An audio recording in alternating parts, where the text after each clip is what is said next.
Bien, bueno, agradezco a los compañeros que puedan prender sus cámaras para poder intercambiar un poco, que hoy tenemos la interferencia porque hay otro docente aquí en la sala de profesores que está impartiendo clases. Entonces, eh, un poco que se hace compleja esta situación. Pero trataremos que no interfiera en lo que vamos a trabajar hoy día.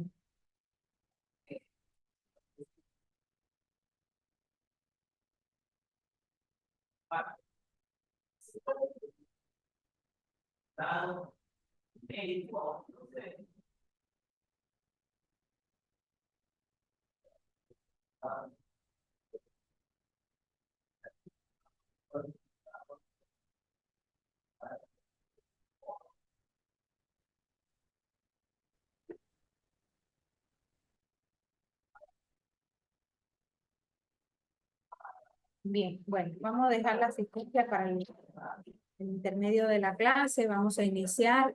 Espero que todos se encuentren bien después de haber tenido algunos 2 semanas que estuvimos con un poco que distraídos con los feriados, con las disposiciones y que, bueno, también otro aspecto importante fue el examen que tuvimos el día viernes, el viernes anterior, en el cual, si bien es cierto, pudimos vernos, pero vernos así de una manera bien agitada, de una manera muy rápida, con el cual no pude no tener la oportunidad de poder socializar con todos. Me hubiera gustado haber tenido un intercambio antes de iniciar el examen, ya que siempre nos hemos visto virtual, pero no fue posible por la aglomeración de estudiantes que había, el tema que vivimos con el internet, que también fue un caos total.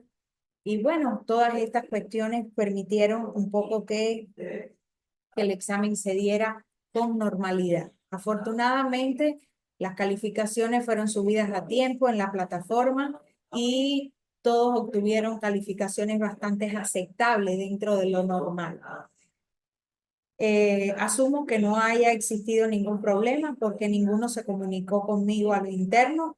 Por lo tanto, ya las calificaciones fueron cerradas y ustedes pudieron darse cuenta que a través de este proceso investigativo, pues nosotros marcamos un antes y un después en las etapas que debemos ir aprendiendo. Justo hoy día nos toca una temática que aborda lo que es la parte de las etapas de investigación, etapas que muchos dirán, ay Dios mío, pero ¿hasta cuándo la profesora va a seguir con esto? Y es un proyecto, y es otro proyecto, y es otro proyecto. Esto es algo que hay que desarrollar habilidad, y la habilidad usted no la puede desarrollar si no es haciendo, hacer haciendo. Entonces, esto es algo importante porque en cada una de estas etapas se realizan aspectos fundamentales que luego usted le va a ser útil, de utilidad para la parte final de grado. Y no solo para la parte final de grado, sino que es un aprendizaje que luego, cuando decidimos como egresados ya tomar estudios, ya sea de posgrado, ya sea a nivel de un diplomado o cualquier otra capacitación que sea de ampliar estos conocimientos, pues tener la base, tener el inicio o los cimientos de lo que voy a estudiar es sumamente importante. ¿Por qué? Porque el transitar por esos estudios pues resulta ser un poco más amigable, más familiar. Por ejemplo, algunos de ustedes cuando decidieron estudiar enfermería, si yo tuve en el colegio una buena enseñanza de química y una buena enseñanza de matemáticas, entonces, y de literatura, entonces al llegar a esta carrera, pues la vida se me hace más fácil. ¿Por qué se me hace más fácil? Y usted dirá, bueno, ¿y qué tiene que ver? Ahora sí me quedé loco, ¿qué tiene que ver la química, la matemática y la literatura? No sé de repente si alguien me pudiera dar su opinión. ¿Por qué cree que estas tres asignaturas antes para la profesión? Y se me quedaba por ahí otra, la biología. ¿Por qué considera que es importante?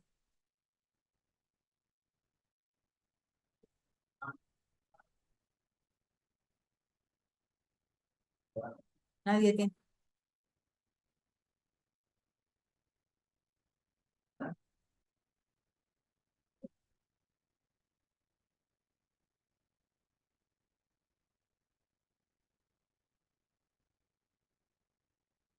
Ya, muy bien. Bueno, Aaron lo ve, sí, Aaron lo ve desde el punto de vista que tiene que leer bastante. En cambio, vamos a ver qué nos dice Brian. Pues bueno, creo que la química, la literatura y la biología son importantes. Por ejemplo, la biología es para poder tener los conocimientos sobre la función del cuerpo humano. La literatura, pues es para poder mejorar nuestras habilidades de comunicación, porque la comunicación, recordemos que es algo importante en la carrera de enfermería, el estar comunicado tanto con los pacientes como los mismos compañeros en un hospital o en un centro hospitalario.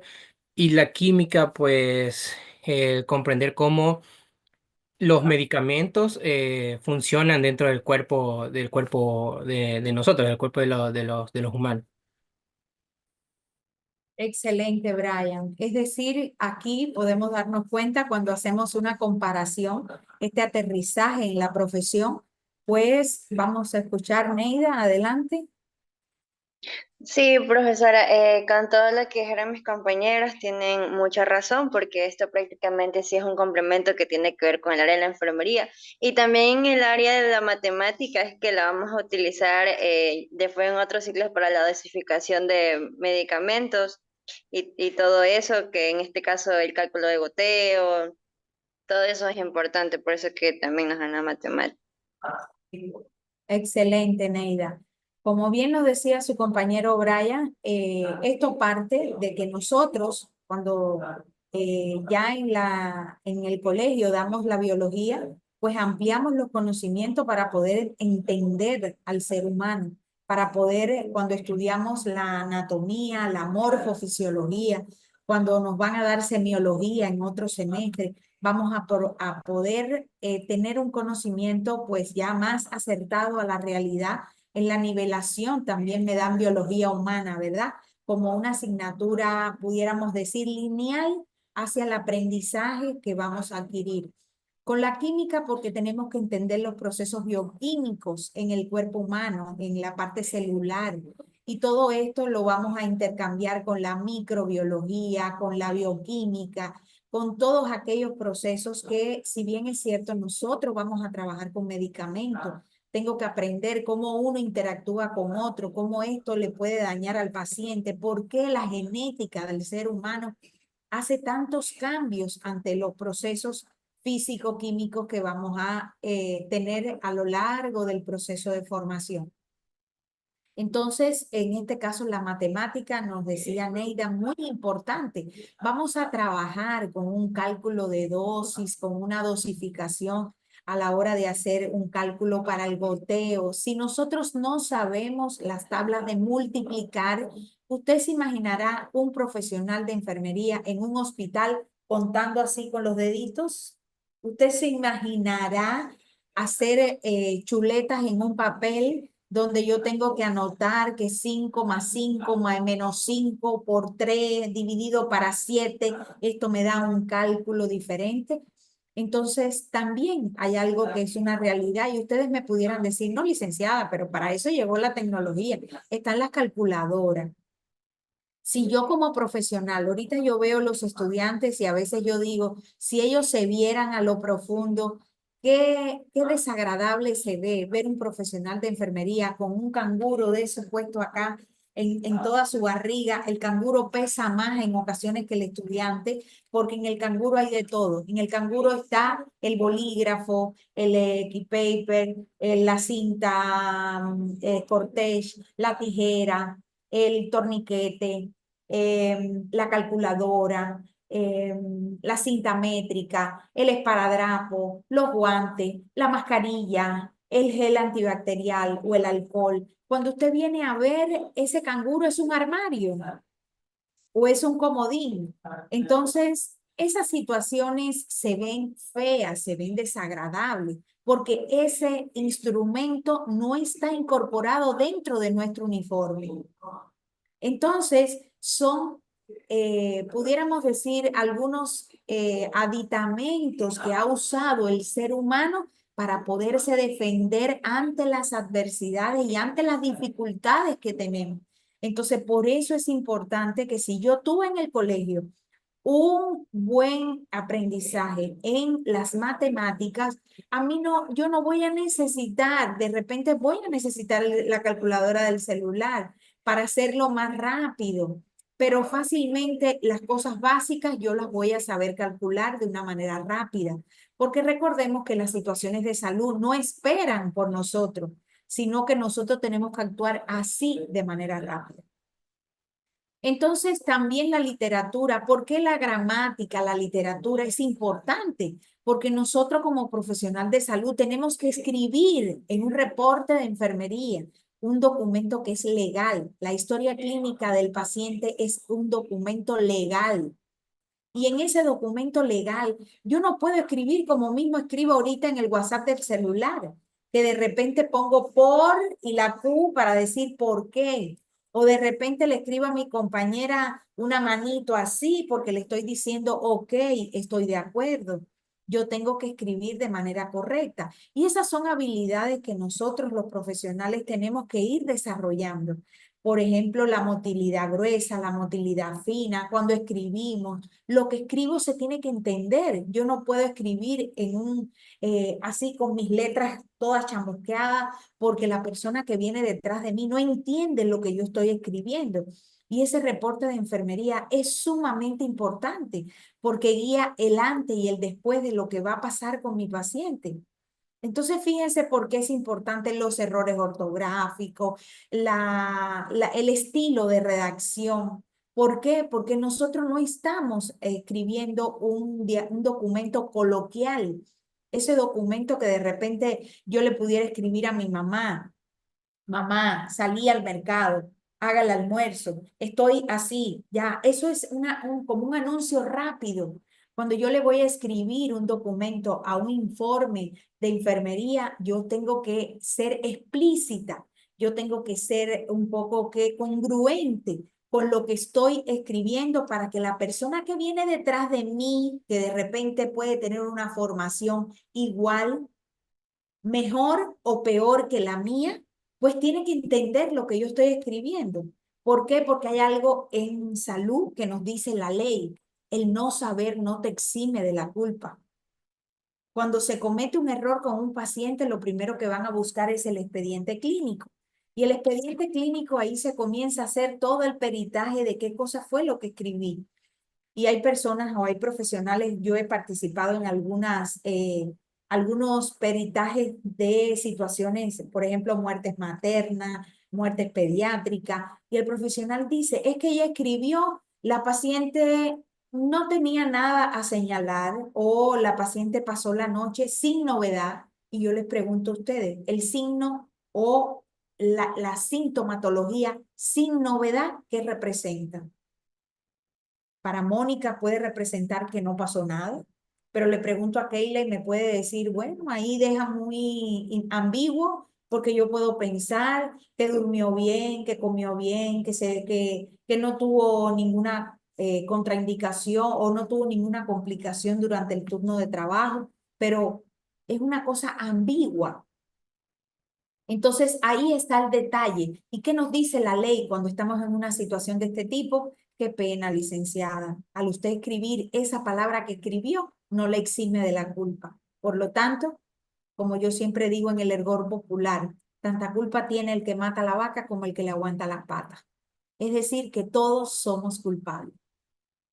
Y es allí donde nos ponemos a pensar y decimos, ay Diosito, pero ¿por qué yo no escuché a aquella profesora fastidiosa que me decía que yo tenía que hablar bien en público, que yo tenía que entender, que escribir bien, que yo tenía que saberme conducir de mejor forma? Esto también nos pasa, nosotros somos grandes comunicadores en salud. Nuestra etapa final de nuestro proceso como disciplina es que somos promotores de salud. Esa es nuestra última acción independiente del profesional enfermero, que nosotros tenemos que hacer un abordaje donde llegamos a la educación, a la salud.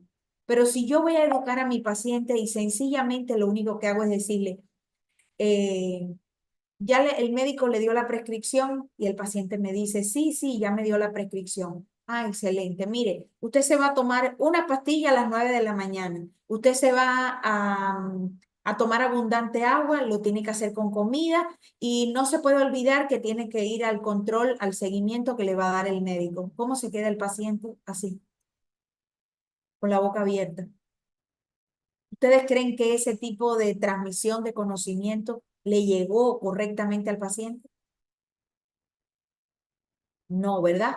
Entonces, nosotros tenemos que aprender a que, por supuesto, ya yo estoy viendo el tipo de pacientes que tengo. Ah, es un No. paciente letrado, tengo que hablarle en otro idioma. Ah, es un paciente con escaso conocimiento porque de repente tiene solamente la primaria o solamente tiene el nivel medio, secundario aprobado. Entonces, igualito yo tengo que decirle al paciente, mire, ¿sabe qué? El médico le ha indicado esta medicación se llama así, pero para que usted la recuerde mejor, usted se va a acordar de repente, no sé, cuando usted escuche que termina en ina, es porque es un analgésico. Analgésico es el que ayuda a desinflamar, el que ayuda a mejorar los procesos circulatorios. El paciente ya yo le estoy dando argumento para que recuerde de mejor manera cómo y cuál es la pastilla que va a reconocer. Recordemos que hay personas que son visuales, hay personas que son auditivas, hay personas que son sensoriales. Hay algunos de ustedes, yo le pudiera decir, ¿sabe qué? Ándase a Colonche, cuando usted llega a la iglesia, se va a encontrar un arbolito pequeño. Al lado del arbolito hay una banca, la banca está pintada de color rosado y usted se da la vuelta y ahí a la vuelta se va a encontrar una tiendita. Ahí es la dirección. Hay personas que como no son visual, pero sí son auditivas, con toda esa información es como si usted le hubiera puesto en su cerebro un GPS, ya va directo a la dirección. En cambio, hay personas que cuando usted le dice esa orientación, dice, ay Dios mío, pero me habló en chino.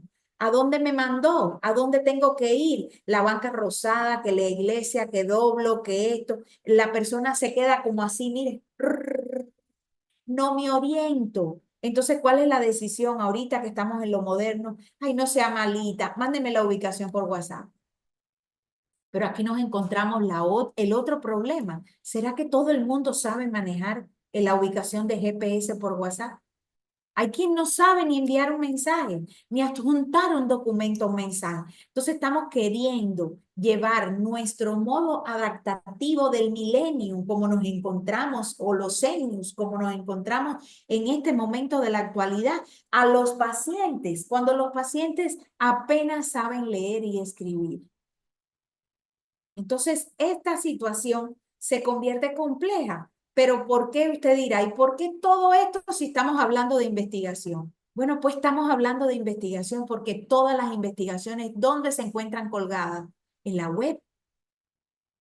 Y todo el mundo puede leer nuestra investigación. Es decir, que nuestra investigación en salud la puede leer un gramatólogo, la puede leer un escritor, la puede leer un artista, lo puede leer un mecánico, un ingeniero, un técnico de petróleo, un ingeniero de la aeronáutica civil. Es decir, que lo puede leer todo el mundo. Entonces yo me tengo que esmerar porque yo estoy siendo una pantalla para la humanidad.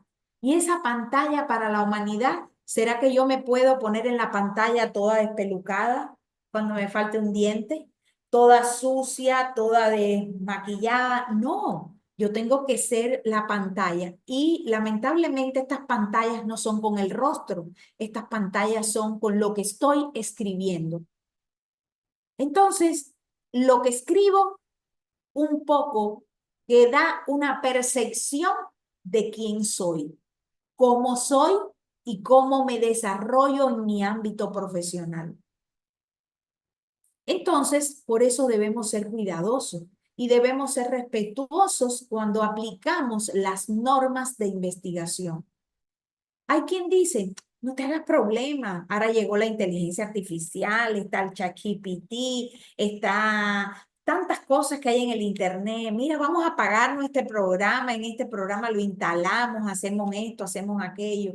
Pero ¿qué tal si nosotros dejamos que ese programa actúe por nosotros? Correcto, está bien, me ayuda, me facilita la vida. Pero ese programa me puso una tontera grandísima que yo apenas me di cuenta porque no leí, no me percaté de eso.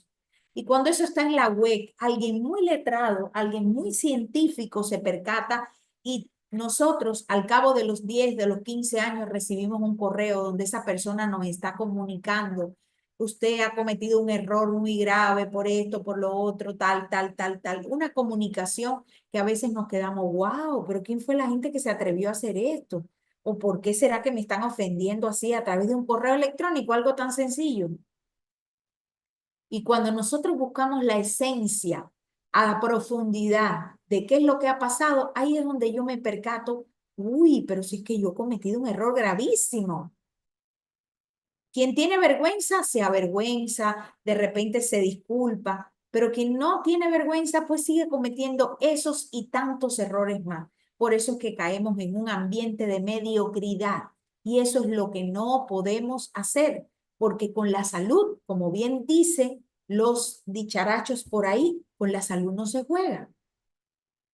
Entonces nosotros no podemos adaptarnos a una situación que en ocasiones deja mucho que decir de nosotros como profesionales. Debemos ser exquisitos. Yo una vez coincidí con un médico en todo mi hervor de trabajo y ese médico me decía: hoy, al cabo de los 20 años, entiendo a las enfermeras. ¿Por qué las enfermeras o los enfermeros? No hay distinción de sexo. ¿Por qué se convierten en ser tan exquisitos? Pero ya me doy cuenta por qué es que son tan exquisitos. Porque para todos está enfermería. Usted va a una campaña de ambiental y está enfermería. Usted va a una minga y está enfermería. Usted va a un levantamiento de información en un hospital y está enfermería. Usted va a un programa de vacunación, está enfermería. Usted va a situaciones críticas complejas, está enfermería. Usted va a los bomberos y hay un enfermero en los bomberos. Usted va a una institución educativa y hay un médico y una enfermera. Es decir, que en casi todos los escenarios, usted va a un aeropuerto que se va a pasear, supuestamente el aeropuerto es para ir a pasear, a disfrutar, y usted se va a encontrar un profesional de enfermería. Entonces nosotros formamos parte, por eso se dice que trabajamos de manera multidisciplinaria o transdisciplinaria y estamos implícitos en casi todos los procesos. Usted va a una prisión y donde están los reclusos hay un profesional médico y hay un profesional enfermero. Entonces, estamos implícitos en casi todo. Por lo tanto, por eso es que nos convertimos en personas bien exquisitas, bien escudriñantes de la situación. ¿Por qué? Porque detrás de nosotros hay una gran responsabilidad y no solo la responsabilidad, hay un sentido de pertinencia, hay un ser humano que respira aquí al oído de nosotros y también está la ley. Es decir, que andamos corriendo detrás de nosotros todos esos pudiéramos decir, todas esas bacterias, una unida a la otra, están detrás de nosotros. Y debemos ser lo más exquisitos posible. Entonces, lo que hoy vamos a aprender o lo que hoy vamos a transitar por ese aprendizaje, un poco que nos lleva a la reflexión de todo este comentario o feedback que yo he realizado antes de dar inicio a mi presentación. Y son sencillamente las fases del proceso investigativo. Son fases, es decir, son como puertas que yo tengo que pasar para poder llegar a la parte final, a ese cartón. Todos, al final que hacemos una investigación, todos queremos un cartón, ¿verdad? Ese cartón sea el logro académico, ese cartón sea la publicación de un artículo científico, ese cartón sea el reconocimiento a nivel nacional, internacional o local, o sencillamente es una gran capacitación y me reconocen mi tiempo, el que le he dedicado a ella. Entonces, todos queremos ese cartón. Ese cartón tiene una simbología moral y una simbología académica para nosotros. Entonces, eso es lo que pretendemos con esta enseñanza de la introducción a la investigación. Que yo me introduzca, pero que me introduzca bien, para que cuando yo llegue a cuarto y a quinto semestre, la profesora de cuarto y la de quinto no diga, tú pasaste por introducción a la investigación, pero la introducción a la investigación no pasó por ti. ¿Qué mensaje me deja como ese trabalengua? ¿Qué mensaje me deja? Que asistí, que estuve en la clase, pero que realmente la clase no representó nada para mí.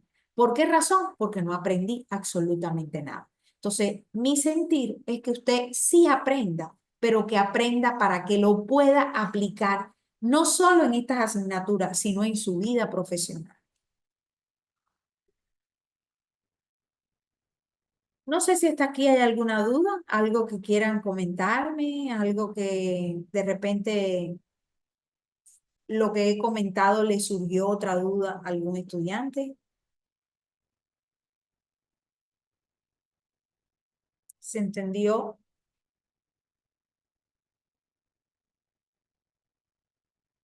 Bien. Entonces, si no hay, voy a compartir para poder iniciar la presentación.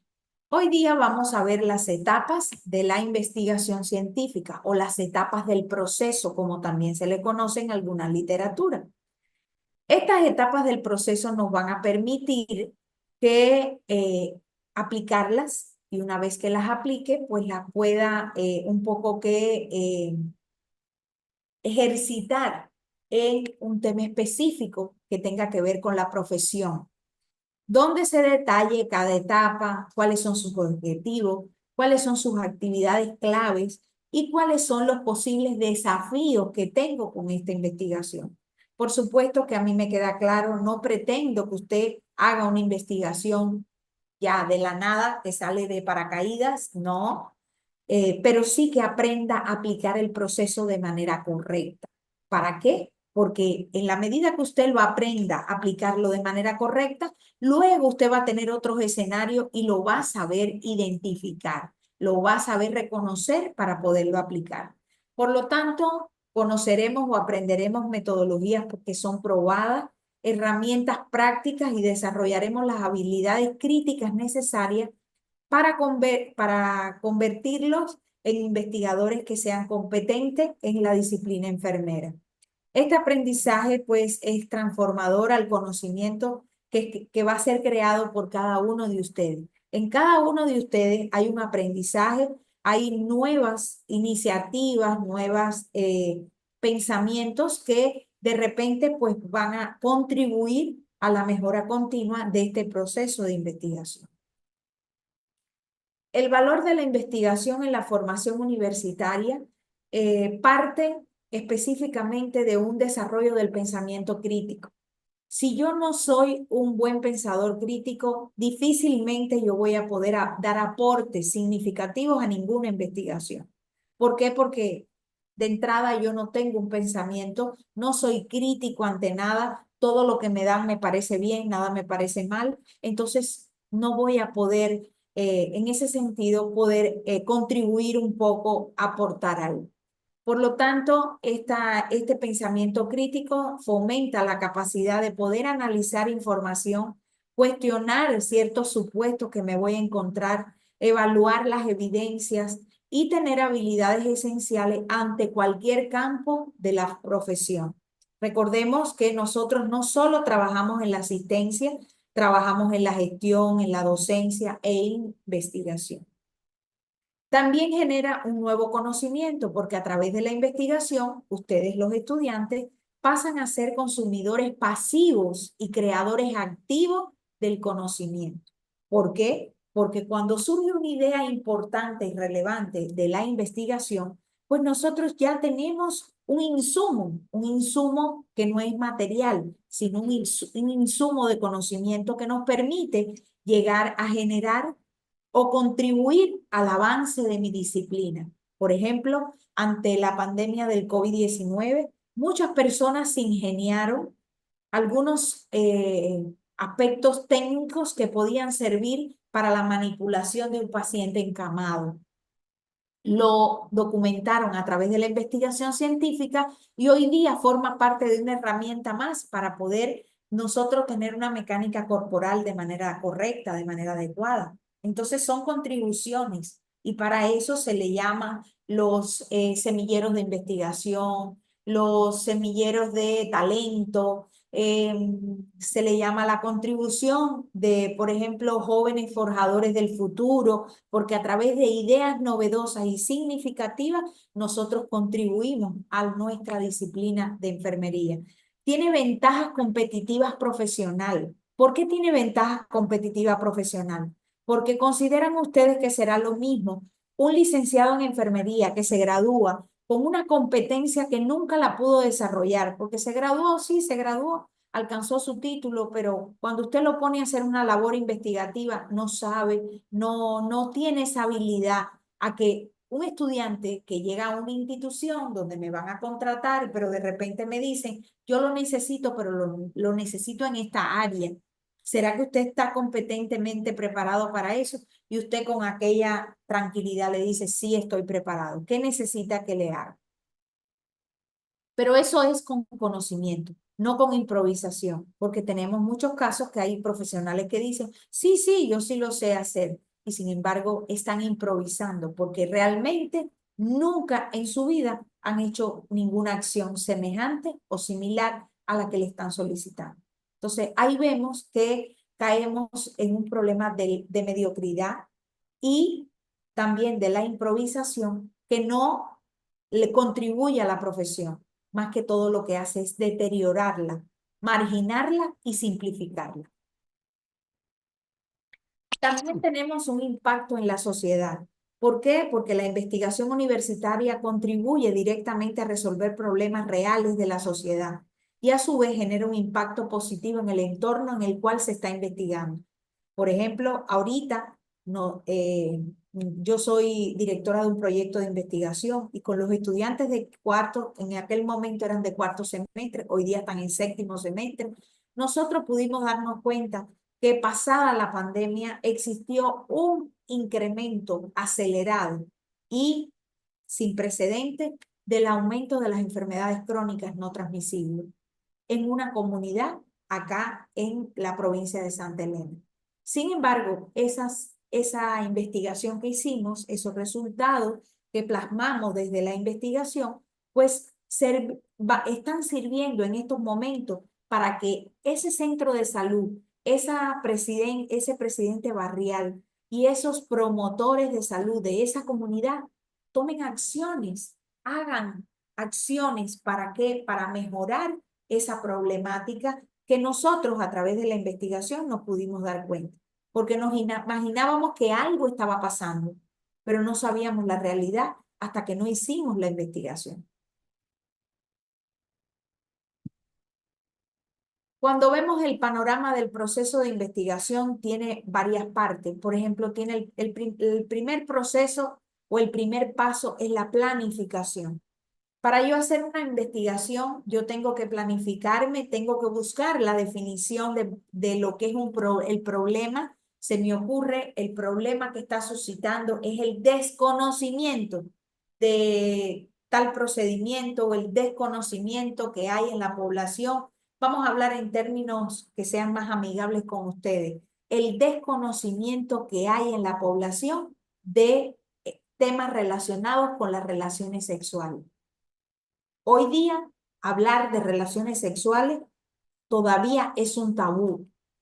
Todavía para muchas familias es algo que no se concibe porque esas familias tienen concepciones religiosas, tienen concepciones metódicas antiguas que de repente, o culturales, que no permite, la cultura no permite que se llegue a ese punto primordial. ¿Y qué nos dice el avance y lo que es la premura del siglo XXI en el que nos encontramos? Que cuando tengamos familias mejores preparadas, ¿qué vamos a tener? Si yo tengo una población mejor preparada en temas relacionados con la sexualidad, ¿cuál es el resultado que voy a obtener? Quisiera escucharles.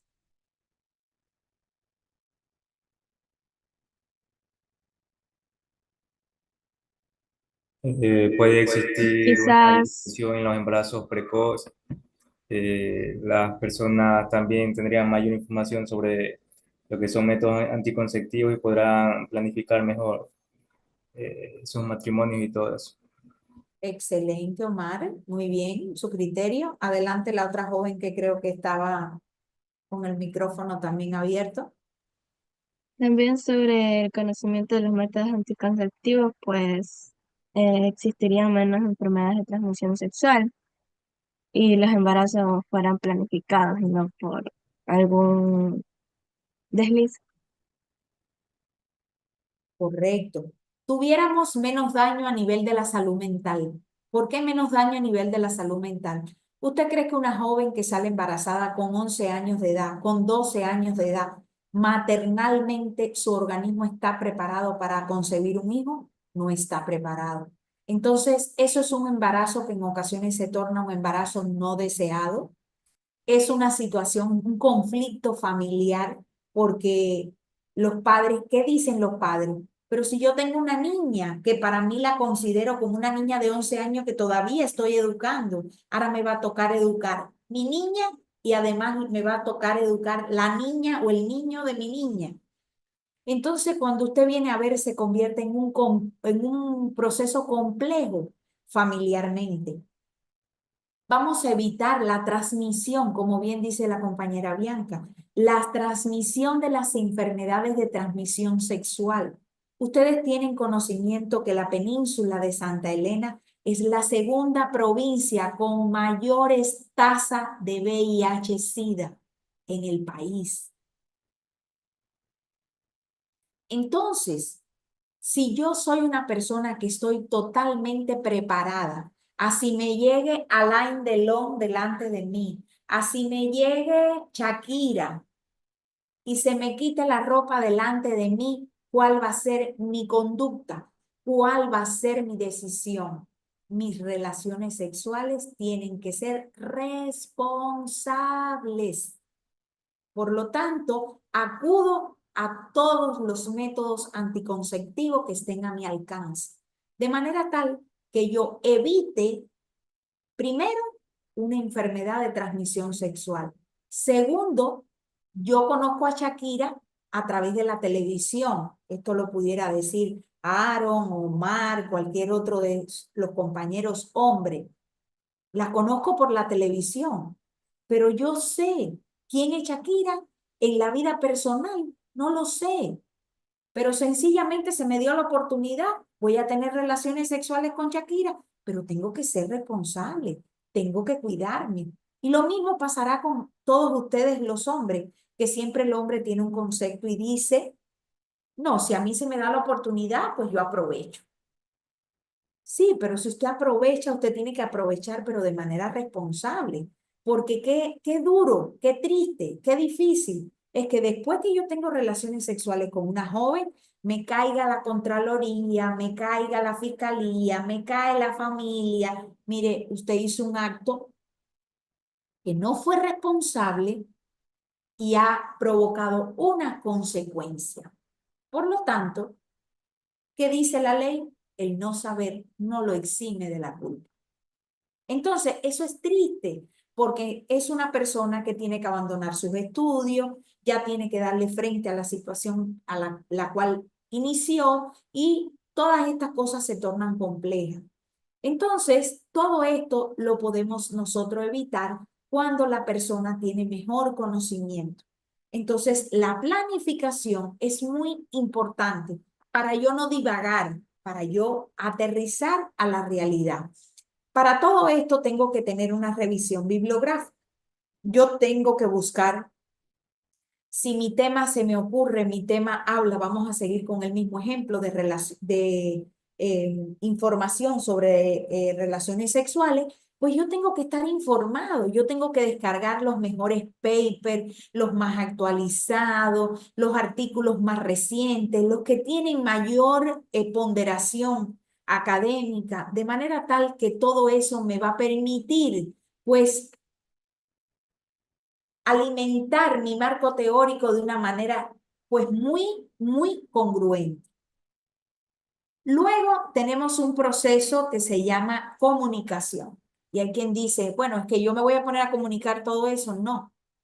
Pero en ese proceso de comunicación está la redacción. ¿Cómo redacto? Nosotros acá, pongo el ejemplo de acá porque es el que tengo cercano. A veces nosotros para dirigirnos a otra persona le decimos mande, pero ¿será que cuando yo escribo yo puedo poner ese mismo término, que es un término cultural, yo lo puedo escribir en un documento? No. Entonces, la escritura también tiene normas y tiene estilos de redacción, estilos que yo tengo que aprender, que como mismo yo le digo a mi mamá, ay mami, hoy tengo dolor en la panza, yo no puedo venir y escribir, me duele la panza. Yo tengo que escribir un término adecuado, técnico y responsable para que la persona que me está leyendo comprenda lo que yo estoy queriendo transmitir. Otro aspecto importante es la ejecución. Es el proceso que más nos gusta a todos, ejecutar, porque ya lo vemos como acción, como un momento definitorio en el proceso de investigación. Este proceso marca un antes y un después. ¿Por qué? Porque aquí viene la recolección de los datos. Nosotros tenemos que saber, aprender cómo recoger los datos para luego experimentar y llegar a un análisis congruente de la información o de lo que he obtenido en la información. Luego viene la fase de análisis. Ya esta fase es un poco más complicada. Es la que casi a ninguno nos gusta, porque es tediosa, porque tengo que manejar software estadístico, porque la hallo pesada, porque yo digo, ¿cómo el 2 y 2 que me reporta el total de 4? ¿Cómo yo después pongo en ese análisis? 4 pacientes obtuvieron esto, aquello. Me tengo que inventar demasiadas cosas y no sé cómo voy a llegar a ese análisis de manera correcta. Por lo tanto, luego, por eso se dice que es un proceso cíclico, luego vuelvo a caer en la comunicación. ¿Y por qué caigo en la comunicación? Porque tengo que a través de lugares públicos comunicar y transmitir los hallazgos encontrados en esta investigación. Y esos lugares públicos se convierten en congresos, en revistas de alto impacto, donde a través de esas plataformas web nosotros estamos divulgando los resultados de una investigación. Entonces, este cíclico no es rígidamente lineal. Por lo tanto, tiene un itinerario que yo debo cumplir y a menudo estos hallazgos me llevan a replantearme nuevas propuestas de investigación para que salga aún más satisfactorio. Por lo tanto, estas etapas se van refinando a lo largo del camino hasta alcanzar las conclusiones, pero conclusiones robustas, conclusiones fuertes, potentes, resistentes ante la temática o la resolución del problema que estoy abordando. La primera etapa parte de algo esencial y conocido, van a escuchar el vacío del conocimiento. Y yo quisiera preguntarles a ustedes, ¿qué ustedes interpretan por el vacío del conocimiento? ¿Será que es como cuando yo consigo una taza y está vacía, no tiene nada, no tiene líquido, no tiene nada en ella? Para ustedes, ¿qué será el vacío del conocimiento?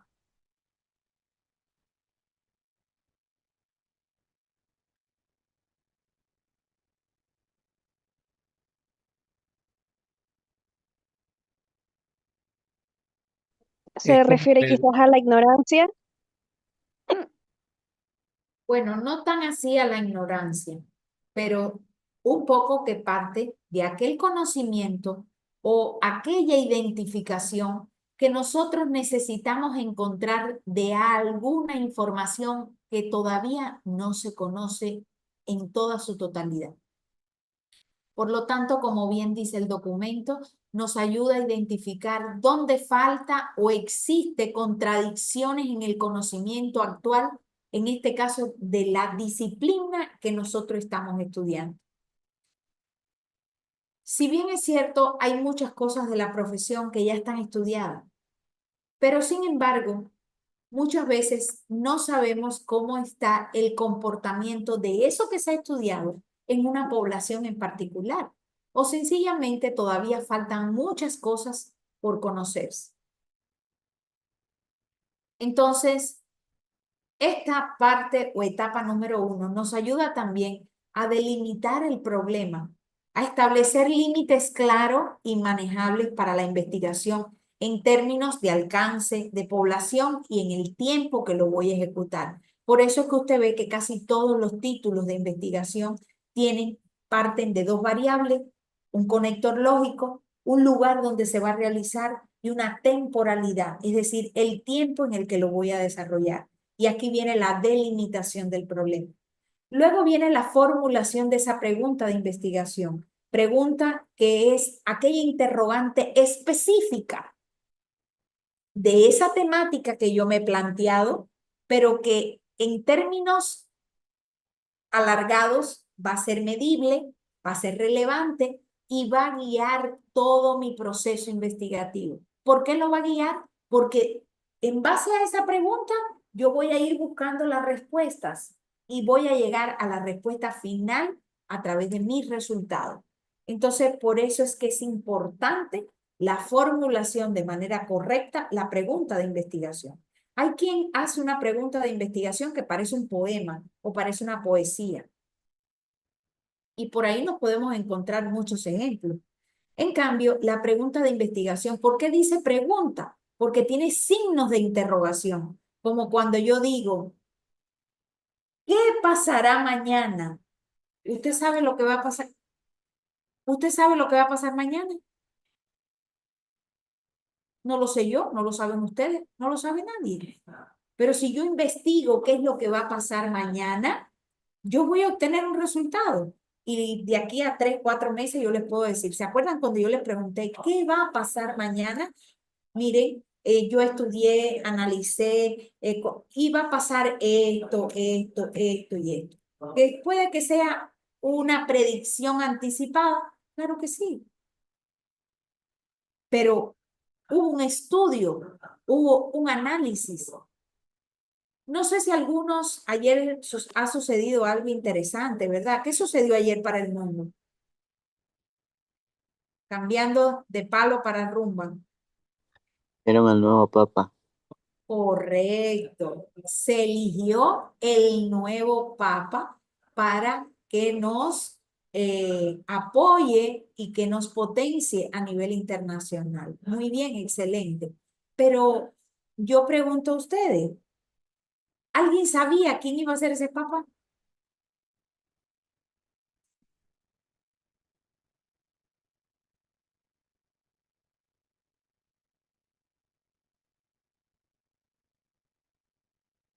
En realidad no, ¿verdad? Esa es la palabra correcta. No se sabían.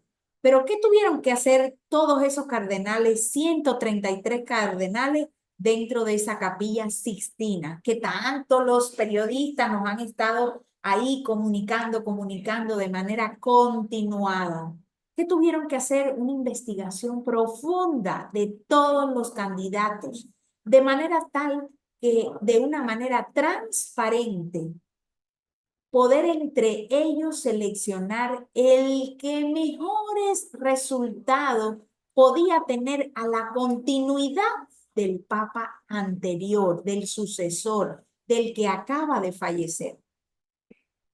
¿Y por qué? Porque esas fueran las peticiones de la Iglesia. Es decir, existió un precepto que todos dijeron que se sentían muy bien como estaban anteriormente y querían seguir la continuidad del Papa Francisco. Entonces, ¿usted cree que es fácil? Nada más que por decir, ay no, a mí me cae mejor Aaron, a mí me cae mejor Josué, a mí me cae mejor Bianca y yo voy a elegir porque me cae mejor. No. Y esa es la parte investigativa. Ellos a lo interno tuvieron que hacer un análisis profundo para llegar a hacer la mejor elección. Y eso es un proceso investigativo. Ese es un proceso investigativo de carácter cualitativo. ¿Por qué? Porque a través de la percepción de cada cardenal, ellos pudieron tener un resultado positivo. Y positivo fue exponerle al mundo que apareció el Papa. Bueno, ahorita el nombre no me lo he aprendido así como así, pero sé que es de apellido Fleury y que se ha denominado como León XIV. Entonces, esa es una realidad investigativa desde lo cualitativo. Hubiera podido ser una investigación desde lo cuantitativo. ¿Qué acabamos nosotros de tener ahora en marzo, que fueron las elecciones presidenciales? Ese estudio que se hace con la elección del presidente, ¿es cualitativa o es cuantitativa? Cuantitativa. Muy bien, Henry, cuantitativa. ¿Y por qué cuantitativa? Porque se usan factores numéricos para calcular una estadística. Porque se usan parámetros numéricos. Hay que contar voto por voto. Hay que llegar, si bien es cierto, no soy muy experta en términos esto de observador como,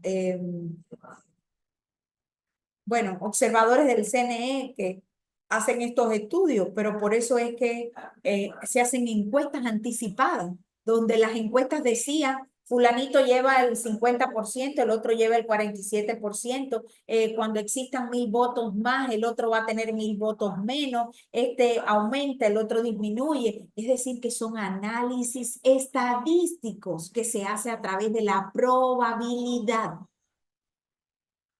Y eso es una investigación de carácter cuantitativa.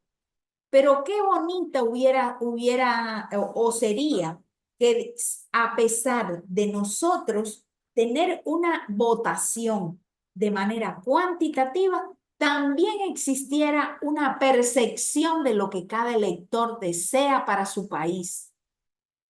Entonces, ¿cómo sería esa investigación si eso existiera?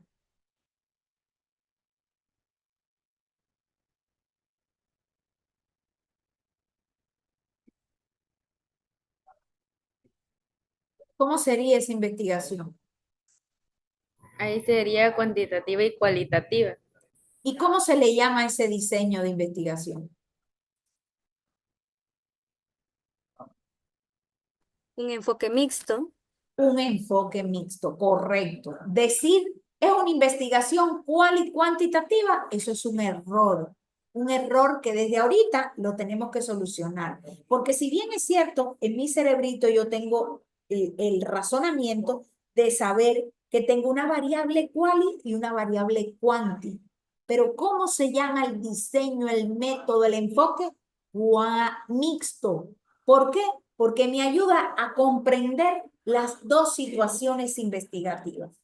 Entonces, eso es lo que buscamos a través de la investigación.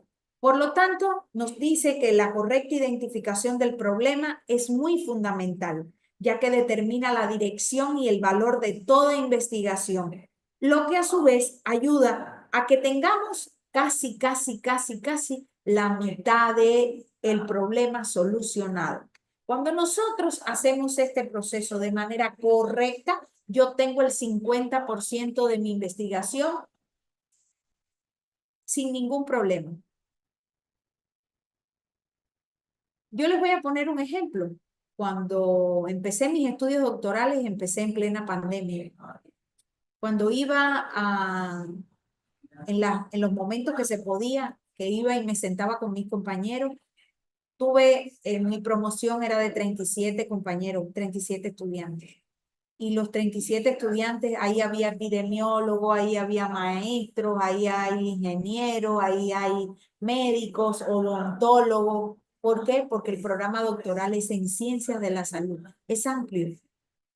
Entonces llegábamos y todas esas asignaturas que eran relacionadas a la metodología de la investigación, mis compañeros desde que llegábamos, porque muchos coincidíamos en el aeropuerto, muchos coincidíamos en la salida al taxi para ir a la universidad. Y desde allí, mis compañeros, muchos empezaban, ay Diosito, yo no quiero que llegara esta asignatura, Dios, este módulo, porque en los doctorados se le dice módulo, no se le dice asignatura.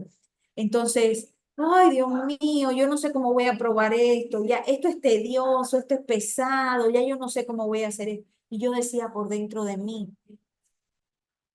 pero ¿por qué ellos dirán que eso es pesado? Que yo lo veo tan sencillo, yo no sé, me resulta familiar. Y un día, un compañero muy cercano a mí me dice, Yanexi, ¿sabes por qué lo ves tan sencillo y por qué lo ves tan familiar? Porque tú eres docente, porque tú trabajas día a día con eso. En cambio, el odontólogo se dedica a extraer muelas, a hacer sus estadísticas de los pacientes que vio, de los que no vio, y eso le resulta pesadísimo. Ahí le dije a mi compañero, tienes toda la razón. Ahora yo me pongo en el zapato de mis compañeros. ¿Por qué razón? Porque logro entender que lo que para mí me resultaba ser fácil y que no fue fácil tampoco, porque tuve muchos años que capacitarme y todavía me considero que no me lo sé todo. Tengo muchas cosas que todavía aprendo día a día. Pero ¿cómo lo he aprendido? En el hacer haciendo, en darme golpes y volverme a parar, y seguirme dando golpes y volver a parar. Tengo de muchos estudiantes, estuve haciendo una cronología de hace 11 años que dirijo, soy la coordinadora de titulación de la carrera de enfermería. He graduado 1,277 estudiantes licenciados en enfermería. Me siento con muchísima satisfacción, pero me he puesto a pensar y digo, ¿cuánto he aprendido de mis estudiantes? Porque le cuento que no han sido muchos, pero yo he tenido estudiantes brillantes, estudiantes que cuando yo he leído su trabajo de investigación he dicho, wow, ¿qué es esto? Esto da ganas de leerlo, no de recontra leerlo. Y me da una satisfacción aún mayor cuando luego yo me entero o lo veo por las redes sociales, fulanito está ocupando el puesto tal.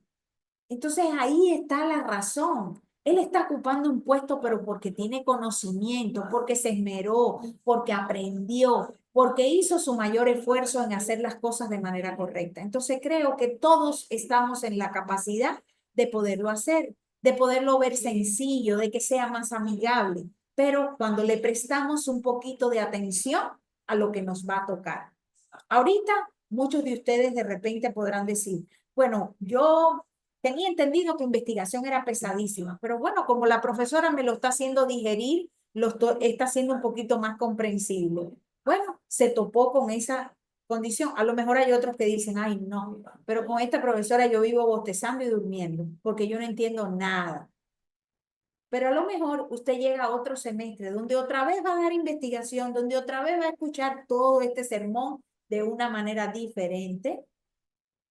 pero a lo mejor con ese profesor no logra entender nada, pero ya usted tiene un camino avanzado, ya usted tiene un camino trillado, porque ya usted comprendió una parte de lo mismo que me van a enseñar posterior.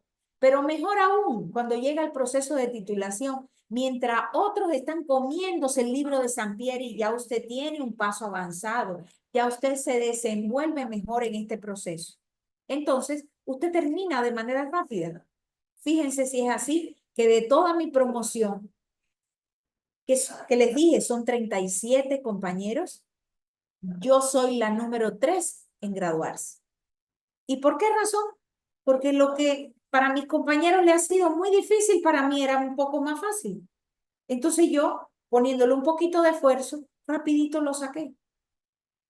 Entonces es la misma situación que pudiera ser con ustedes. Les va a ser más fácil y van a poder entender mejor los procesos. Entonces, vemos un caso práctico de la formulación de un problema. Y quisiera ver si, por ejemplo, Henry me puede ayudar con el tema general. ¿Cómo se titula el tema general?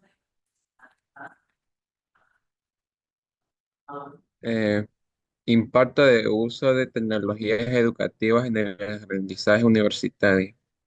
Correcto, Henry. Muy bien. Yo quisiera que de una manera dinámica, como mismo en la escuelita nos enseñaron, que teníamos una oración completa, ¿verdad? Y en esa oración había que sacar el sujeto, el predicado, el verbo. ¿Sí se recuerdan de aquello cuando estaban en la escuelita, verdad? Entonces, yo quisiera que de ese tema general alguien me dijera, para ustedes, ¿cuál sería su variable independiente? Fíjense, ¿qué me dice la palabra independiente? Que soy liberal, que soy abierta, pero a la vez la palabra independiente me dice que soy la causa del problema. Porque como soy independiente, estoy causando un problema. Entonces, quisiera escucharlo. La palabra tecnología, No le escuché bien, perdón.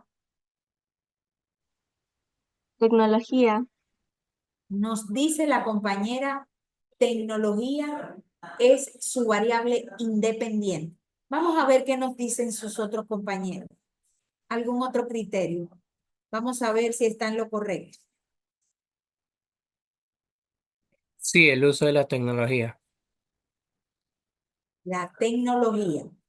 Muy bien. Vamos a escuchar otro criterio. Un tercer criterio. Yo creo que aprendizaje. Nos dice la compañera que aprendizaje. Bueno, realmente ninguno de los dos está correcto. Porque, ¿qué pasa con si mi variable independiente, que habíamos dicho que es la causa, es tecnología o aprendizaje? ¿Será que el aprendizaje es la causa de algo? No. Cuando uso el pensamiento crítico, no. El aprendizaje me ayuda a mejorar, viene siendo el efecto de algo que se está suscitando. Porque mientras más yo sé, menos errores cometo. Entonces, cuando decimos tecnologías educativas, ¿para qué llegaron las tecnologías, sea educativa o sea del tipo que sean? ¿Llegaron para hacernos la vida más difícil? ¿Para qué llegó la tecnología?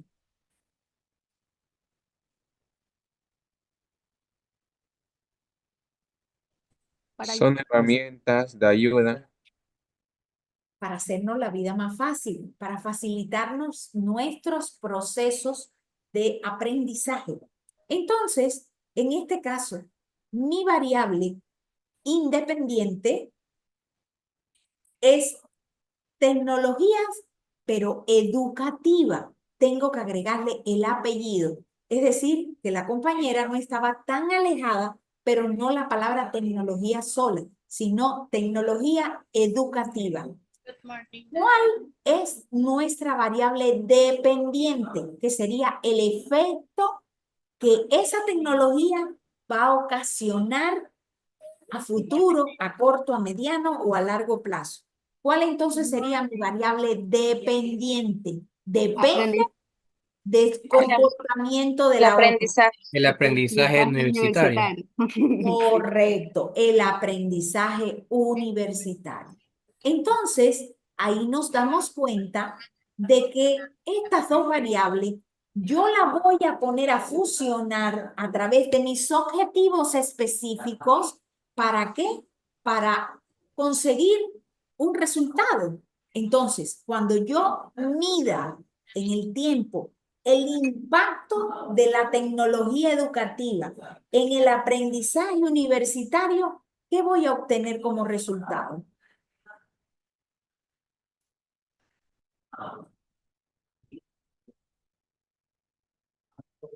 ¿Qué voy a obtener?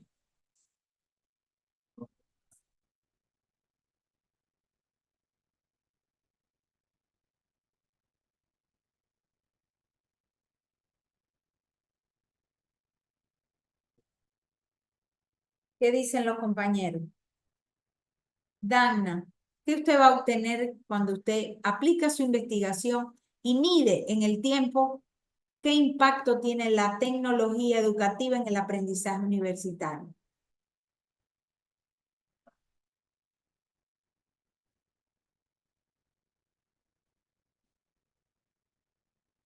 Dana Gonzabay, ¿me escuchó?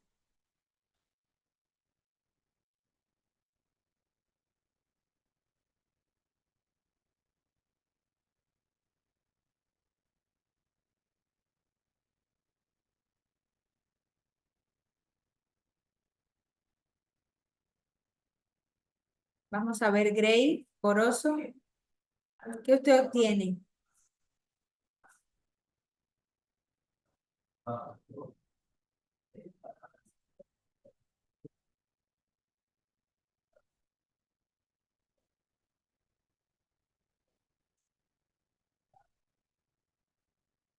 Gray tiene el micrófono cerrado. Sería conocimiento, Miss.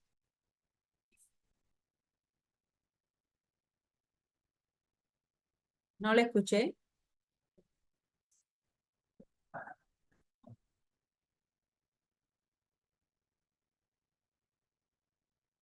Gray Corozo, cuando usted mide en el tiempo el impacto de la tecnología educativa en el aprendizaje universitario, ¿qué va a obtener? ¿O qué puede obtener?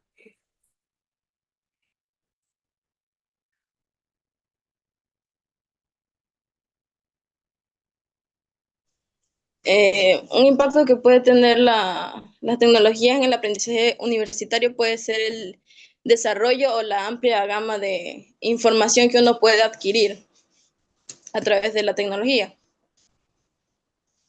Muy bien, es decir, que puedo obtener resultados tanto positivos como negativos, de manera tal que yo voy a poder saber si realmente tiene un impacto que es favorable o de repente lo que yo pensaba no es lo que está pasando.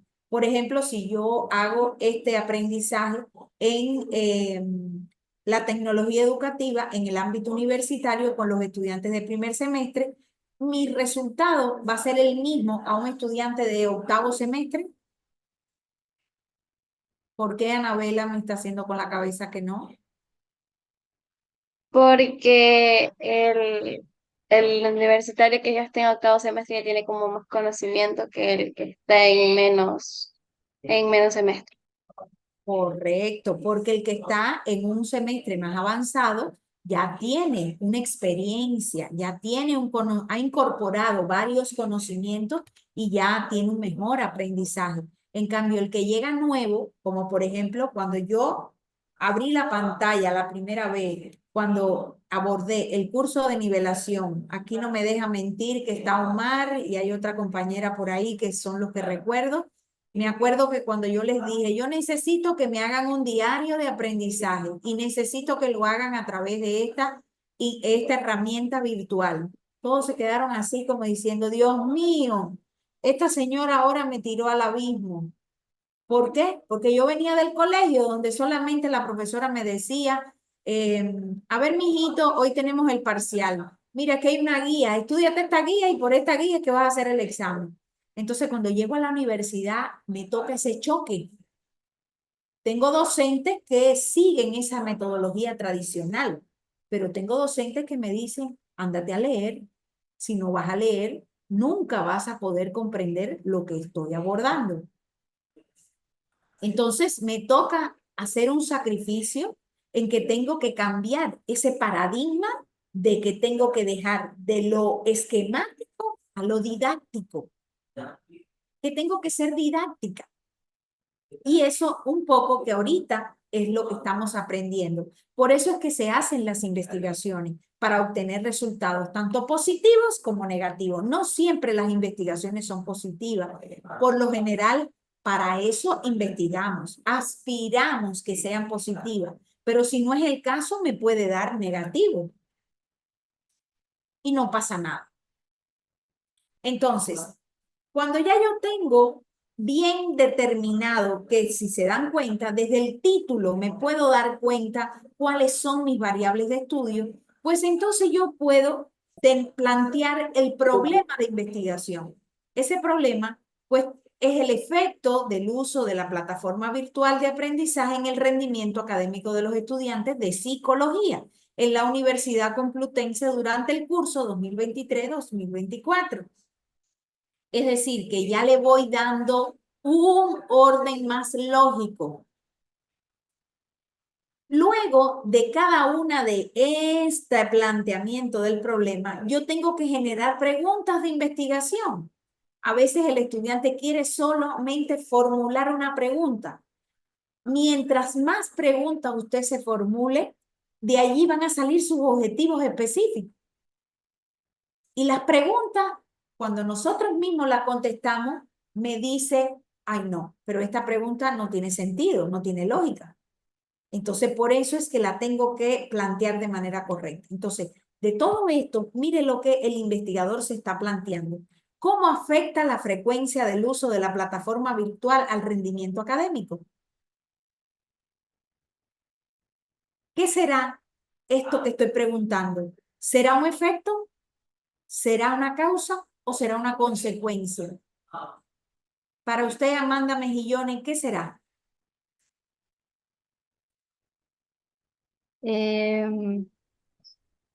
Una causa. ¿Una causa? ¿Coinciden ustedes con Amanda?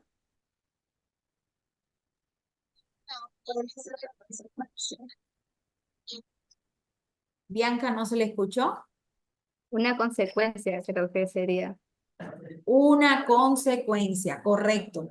¿Cómo afecta la frecuencia en el uso de la plataforma virtual en el rendimiento académico? Y ustedes mismos se pueden responder. Yo siempre como investigadora, siempre me planteo y yo misma intento responderme. Si yo me paso 24/7 frente al computador, ¿qué me va a pasar? ¿Me va a dar cefalea? ¿Me va a dar mareo? ¿Voy a tener un déficit visual sumamente grande? ¿Voy a estar enojada? ¿No voy a tener alegría para nada porque lo que estoy es obstinada de estar delante del computador tanto tiempo? No voy a prestar atención porque ya es tanto lo que he estado pendiente del computador que lo que me hablan es como que me entró por aquí y me salió por aquí. Entonces es una consecuencia. El investigador plantea, ¿existen diferencias en el impacto según el tipo de actividades realizadas? Fíjense, es una pregunta. Y ese es un objetivo de investigación. ¿Para qué? Para yo saber si realmente existe o no existe. Otra pregunta es, ¿qué factores median la relación entre el uso de la plataforma y el rendimiento académico? Entonces, es otra cosa que yo voy a ver. Y tengo que buscar un instrumento que me ayude a medir esto que me estoy planteando. ¿Para qué? Para poder decir que el factor económico está influyendo en en el uso de la plataforma y en el rendimiento. ¿Por qué razón? Porque como no tengo economía, no tengo derecho a comprar acceso a Internet, los megas. Como no me puedo conectar, no tengo dónde buscar la información y por supuesto mi rendimiento académico es muy escaso. pero puede darse el caso que sea lo contrario. Los com- Este momentito que tenemos. Sí, Yamile, le escucho. No, licenciada, me equivoqué. Ah, ya, muy bien. Bueno, entonces seguimos. Luego tenemos la etapa número 2. En esta etapa número 2 es la revisión de la literatura científica.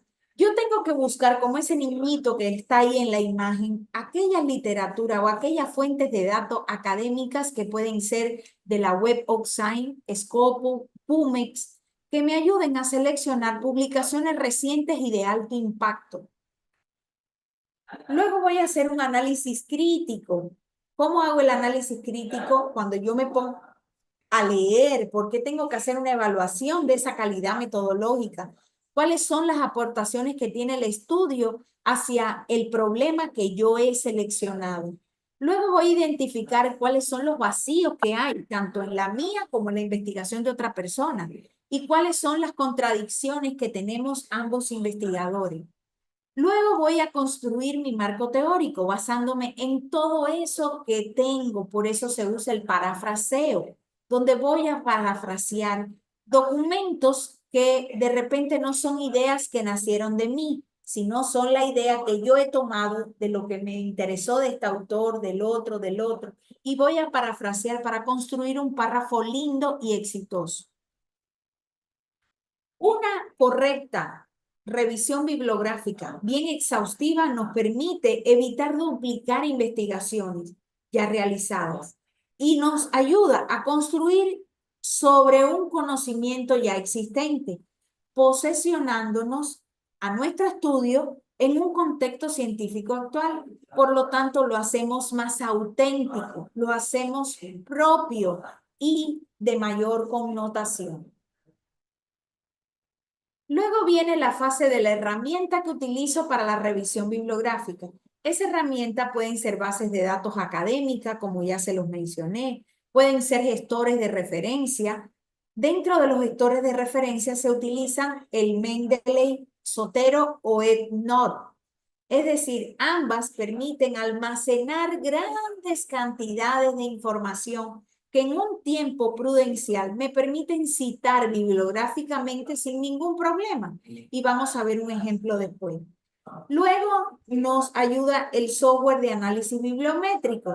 También ese software es una herramienta que nos agiliza el proceso de revisión bibliográfica, por lo cual es un método utilizado que no debe pasar inapercibido. ¿Por qué razón? Porque nos facilita la vida en ciertos momentos.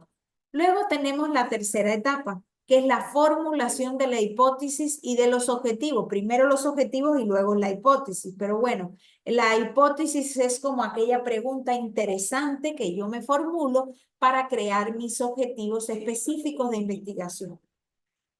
La hipótesis es una proposición tentativa que establece la relación entre ambas variables y que puede ser contrastada empíricamente.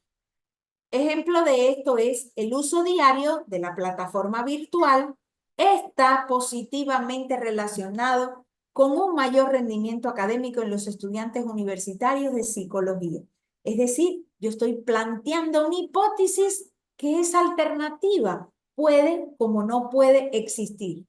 Cuando nosotros vamos al Museo Amantes de Zumpa, nos dicen que allí hay unas osamentas, es decir, un cadáver que denota el amor que siente un hombre por una mujer. Pero en base a ese amor hay muchas leyendas. Leyendas que algunas serán verdad, otras serán mentira. Solamente ha quedado en una hipótesis de los arqueólogos. ¿Por qué razón? Porque la verdad no la sabe nada. Entonces, en esta hipótesis yo tengo que buscar características que tienen que ser específicas, que tienen que ser comprobables, las tengo que comprobar, tengo que fundamentarla con teoría y debe ser expresada con claridad. Por lo tanto, los objetivos, en cambio, son metas concretas que me permiten a mí guiar la acción de la investigación. Un ejemplo de esto es mi objetivo general, analizar la relación entre la frecuencia en el uso de la plataforma virtual y el rendimiento académico en estudiantes de psicología. Es decir, que este tipo de objetivo tiene que partir de un propósito global. Por eso se dice el objetivo general y los objetivos específicos. Por lo tanto, los específicos son pasos concretos que me permiten a mí alcanzar el objetivo general de la investigación. Entonces, ambos, tanto el objetivo como la hipótesis, proporcionan una dirección clara de mi investigación, facilita el diseño metodológico y ayuda a tener una mejor interpretación de mis resultados. La etapa número 4 es el diseño metodológico, que para mí es la parte más compleja de la investigación. Ayuda a determinar el enfoque, el tipo del diseño, si es experimental, cuasi experimental o observacional. Me permite un poco que discernir cuál es la población, cuáles son los criterios de selección y cuál es el tamaño muestral que voy a obtener. Los instrumentos son herramientas de medición y de recolección de datos que pueden tener una connotación a nivel cualitativo como puede ser a nivel cuantitativo. Finalmente, el análisis parte de esa técnica estadística que yo voy a emplear o la técnica analítica que voy a utilizar. El diseño debe ser coherente con los objetivos y la hipótesis planteada. Por lo tanto, lleva un nivel o un rigor científico que determinará en gran medida obtener los resultados y la contribución al conocimiento científico. Luego tenemos otras fases y esta fase pues nos permite basarnos, que no es fácil, sino guiar ese método, anterior, como dijimos, que era el enfoque. En el enfoque vemos lo cuanti versus lo cualitativo. Entonces, la diferencia que existe entre uno y el otro es que uno es basado en mediciones numéricas, el otro es basado en descripciones detalladas. El otro busca relaciones causales. Lo cualitativo explora significados y experiencias. El quanti requiere muestras grandes, el quali trabaja con muestras pequeñas. En lo quanti el enfoque es deductivo, en lo quali el enfoque es inductivo. En lo quanti hay mayor generalización de los resultados, en lo quali hay mayor profundidad de análisis. Por lo tanto, vemos un ejemplo en lo quanti, estudios sobre la correlación entre las horas de estudio y las calificaciones obtenidas en los estudiantes universitarios. Todo lo contrario de lo cualitativo. Estudios sobre las experiencias de adopción de estudiantes de primer año a la vida universitaria.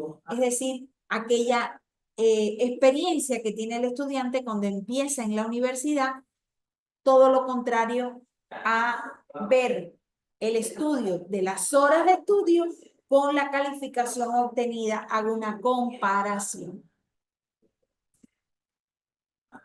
En la etapa número 5 tenemos las técnicas de recolección de datos. Estas técnicas de recolección de datos me permiten a mí, por ejemplo, existe la encuesta y los cuestionarios. Son instrumentos que son estructurados para obtener una información en grandes muestras. Pueden ser a través de manera presencial, a través de manera telefónica o en línea. Están las entrevistas. Se utiliza la entrevista para el enfoque cualitativo.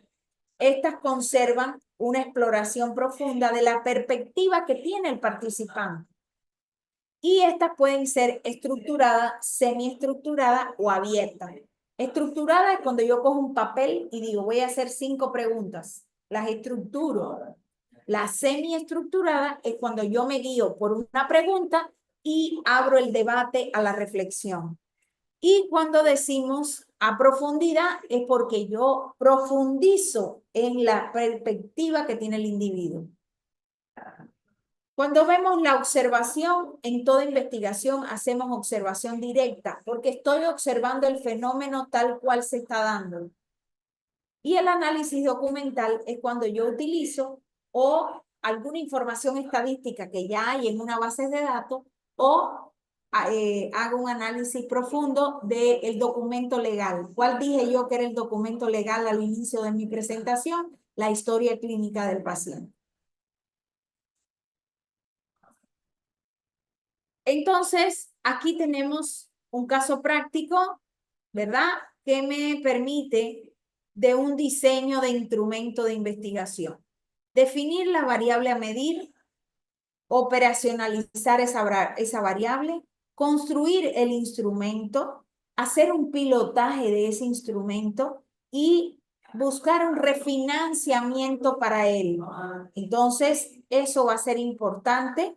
¿Por qué? Porque el estudio nos desarrollará un sinnúmero de actividades que realizaremos para tener una percepción y un registro objetivo y una escala con satisfacción. Por ejemplo, alguno de ustedes dirá, yo me quiero graduar con un proyecto de investigación. Es excelente, pero yo les pregunto a ustedes ahorita que están en segundo semestre, ¿algunos ya han pensado cuál será su temática o qué temática le interesaría estudiar para tener como tema de investigación? Muchos de ustedes podrán decirme, ay, licenciado, usted está loca, ¿cómo de esta manera anticipada del segundo semestre ya yo voy a tener pensado qué voy a estudiar? Bueno, pues no es nada descabellado. Usted lo puede ir pensando. A veces el estudiante cuando está en octavo semestre quiere hacer, no, yo voy a elegir el proyecto de investigación. Y en 5 minutos él quiere hacer un instrumento para aplicarlo en la población objeto de estudio. Y ahí es donde yo le digo, pero ¿por qué eso no lo pensaste desde que estabas en segundo semestre? Hubieras construido tu instrumento, lo hubieras hecho validar, lo hubieras publicado y ahora sí, una vez que llegaste a octavo semestre, que ya entraste en titulación, utilízalo como herramienta propia tuya para investigación. Pero ya pasó un proceso formativo que me permite a mí utilizarlo en el octavo semestre. Pero muchas veces no somos previsores, no pensamos en el futuro. Y el futuro, si bien es cierto, es incierto, pero hay que pensar en el futuro. Cuando pensamos en el futuro, pasamos menos trabajo, porque nos preparamos para ese futuro. Entonces, aquí vemos el ejemplo claro. Entonces, cuando el estudiante está en octavo, ¿qué le queda por hacer? Le queda que no tiene otra opción que agarrar un instrumento ya validado internacionalmente, el que me permite a mí utilizarlo porque ya esos investigadores lo han publicado. Entonces, ahí es donde yo le digo al estudiante, ahora no puedes hacer lo que tú quieres, tienes que hacer lo que ese instrumento te está condicionando.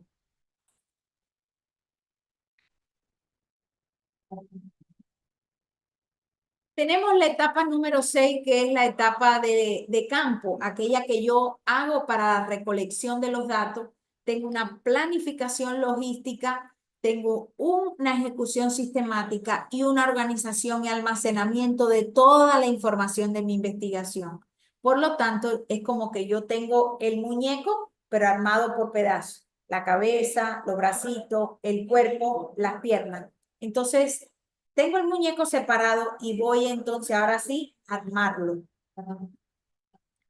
Luego viene la etapa 7, que es el análisis e interpretación de los datos, donde a través de esquemas como este, similares o otros esquemas, me permiten a mí ver en qué comportamiento nos encontramos.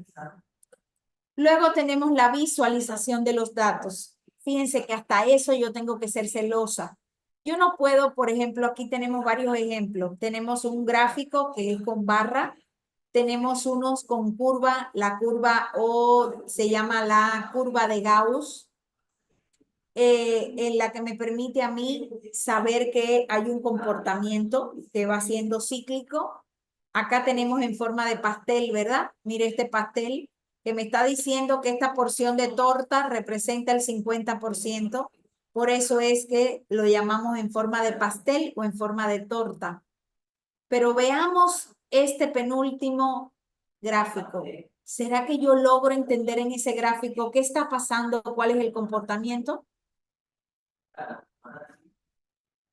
¿Qué me dicen ustedes?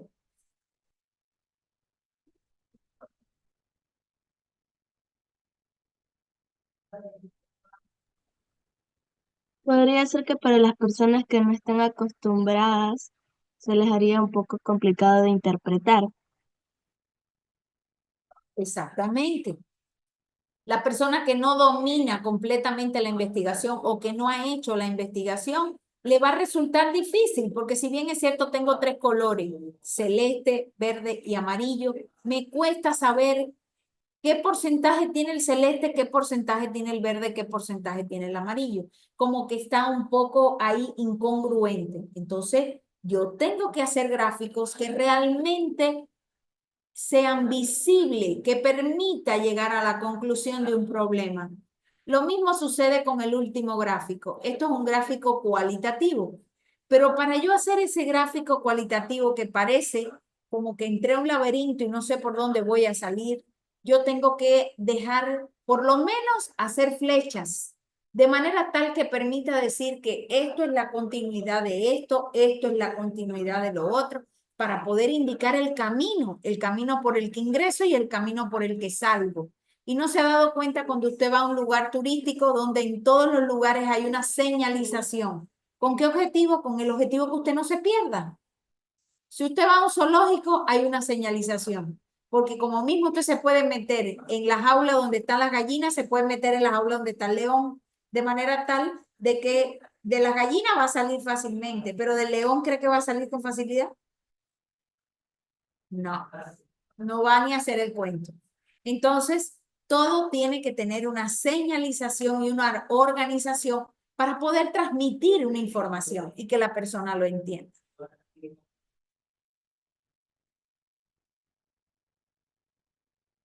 Finalmente tenemos la etapa número 8, que es la redacción del informe final. Es decir, donde ya yo he estructurado la introducción, la metodología, los resultados y ya he hecho la discusión a través de informes científicos. Tengo que presentar estos resultados a través de tablas y figuras que comuniquen mis hallazgos. Tengo que citar adecuadamente los autores. Puede ser a través de la norma APA, Vancouver o Chicago. En salud, ¿cuál es la norma que más se utiliza? La norma Vancouver. Eso tengo que tenerlo claro. Pero las universidades trabajan con ciertas normas de citación. En este caso, la Universidad de Península de Santa Elena trabaja con la norma APA, la 7ª edición. Y eso me tiene que quedar claro a mí, que cuando yo voy a citar, tengo que buscar la que sea de APA 7ª edición. ¿Por qué razón? Porque esa es la que me exige mi universidad. Ah, pero mañana yo voy a hacer un artículo científico y lo quiero publicar en la revista Enfermería Global, que pertenece a una universidad a la Universidad de La Laguna en España. Ah, pero las normas son de Vancouver. Entonces tengo que saber diferenciar una norma de la otra, de manera tal que me permita a mí hacerme la vida más fácil y citar de manera correcta.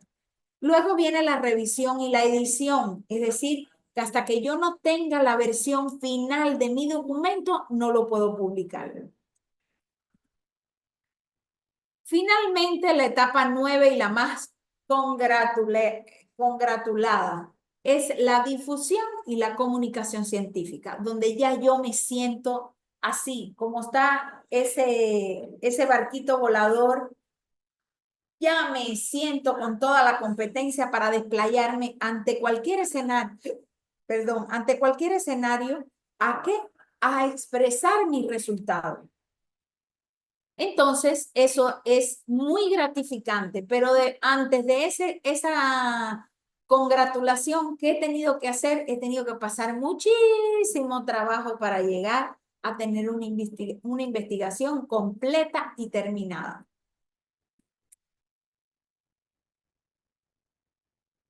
Por supuesto que hay algo también que tenemos que tener presente, que es las consideraciones éticas en investigación. Si yo hice todo mi proceso o cumplí todas mis fases a cabalidad, no voy a tener inconvenientes de conflicto de interés. ¿Cuáles son los conflictos de interés? Cuando yo he hecho una investigación y he tenido personas que han cogido mi investigación para hacer de ella lo que ha querido. Entonces, ahí yo no estoy siendo deshonesto académicamente, pero a la vez estoy incumpliendo las normas de éticas de la investigación. Por lo tanto, tengo que tener presente que en toda investigación tengo que generar un consentimiento informado, tiene que estar basado bajo los principios de la confidencialidad, la beneficencia y la integridad científica. Por lo tanto, el proyecto me permitirá evaluar o ser evaluado por un comité que verifique si yo estos principios los estoy cumpliendo o no los estoy cumpliendo. Esto tendrá una garantía de calidad y un respeto a la legitimidad de la labor como investigador. Entonces, esto me permitirá a mí no tener problemas futuros.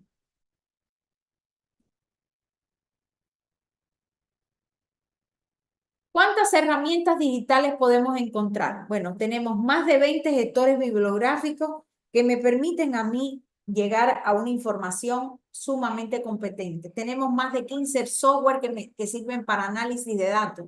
Por ejemplo, aquí yo les he puesto el SPSS, pero existe el R cuadrado, que es otro programa, el AtlasTix, que es para analizar datos cualitativos, el NetVivo, que sirve también para datos cualitativos. Entonces, el SPS, el Yamovi es otra herramienta nueva, moderna para lo cuantitativo. Existen más de 100 bases de datos que me permiten a mí obtener bastante información bibliométrica y hay más de 30 plataformas colaborativas para llegar a gestionar eficientemente mis fuentes de datos. Por lo tanto, todo esto crea un beneficio para el investigador. Y bien, terminamos con esta actividad autónoma, pero es una actividad práctica que vamos a hacer. Vamos a utilizar instrumentos utilizando los conocimientos adquiridos, donde desarrollarás un anteproyecto de investigación relacionado con tu campo profesional. Ahora sí, les dejo que ustedes elijan qué campo de la investigación les gustaría más. Me gustaría más la ginecobstetricia, me gustaría más la pediatría, me gustaría más la cirugía. Es decir, usted va a escoger. Va a trabajar, aquí dice individualmente porque, bueno, es una idea individual, pero se va a trabajar en equipo. Va a aplicar cada etapa de este proceso investigativo, explicando el proceso investigativo que hemos explicado en clase. Así, mira, de paso por paso, paso por paso. ¿Cuáles son los instrumentos que usted debe o los elementos que debe incluir? El problema de investigación claramente formulado. La revisión bibliográfica con al menos 10 fuentes que sean actuales. Va a seleccionar un objetivo general y varios objetivos específicos. Va a plantear su hipótesis. Va a plantear su diseño metodológico de manera detallada, así como yo se los enseñé hoy día. Escogí el enfoque cuantitativo. ¿Por qué?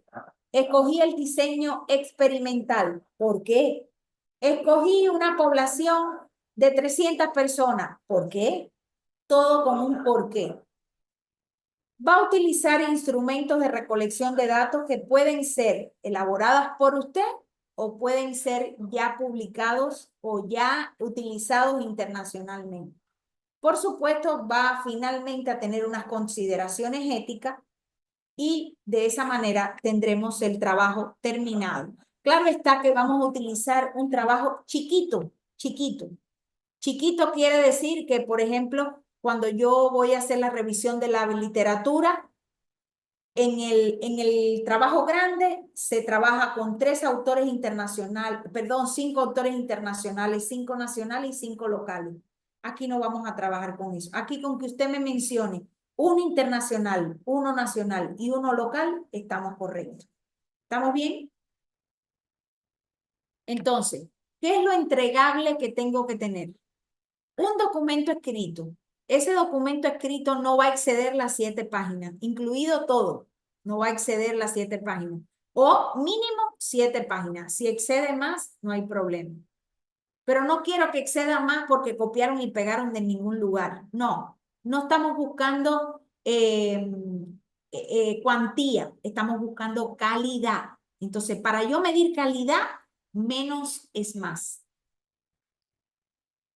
Usted lo va a presentar en 10 minutos. ¿Por qué en 10 minutos? Porque de eso que usted va a obtener, usted va a hacer una presentación chiquita. Y en 10 minutos me va a decir la esencia de su problema. ¿Qué lleva la esencia de su problema? Lo que le estamos solicitando. Lleva el problema, lleva la bibliografía más importante, lleva sus objetivos, su hipótesis, la metodología y sus resultados. ¿Y con qué concluye? Entonces algo chiquito. ¿Qué buscamos? Que usted valore la originalidad del tema, la coherencia metodológica, la fundamentación teórica y la viabilidad del diseño propuesto. Tenemos 15 días a partir del día de hoy para hacer esta actividad. Por lo tanto, las dudas pueden consultarse a través de cualquier foro que querramos crear o a través del grupo de WhatsApp que tenemos de la asignatura. Entonces, esto será la dinámica que vamos a utilizar la siguiente semana. No vamos a tener clase así como lo estamos haciendo virtual ahorita, porque ustedes se van a dedicar a construir ese instrumento de investigación. Y ese instrumento que quieran utilizar o de repente no lo van a utilizar, no quieren crear uno, utilizan uno que ya está, pues van a ir a aplicarlo a esa población que usted quiera hacer. La población no tiene que ser extensa. Como dijimos que el trabajo es chiquito, vamos a trabajar con una población de 15 o 20 participantes. ¿Ya? Eso me servirá a mí para poder hacer un trabajo de manera correcta. Esto es una cápsula, un ejemplo de cómo quedaría. Se me ocurre un anteproyecto de investigación. ¿Se acuerdan que para el examen final yo les solicité que hicieran una propuesta? Entonces, quien quiera trabajar sobre esa misma propuesta lo puede hacer. Usted propuso, ahora va a ejecutar, pero siguiendo estos pasos que hemos aprendido hoy día. ¿Estamos de acuerdo? ¿Alguna duda?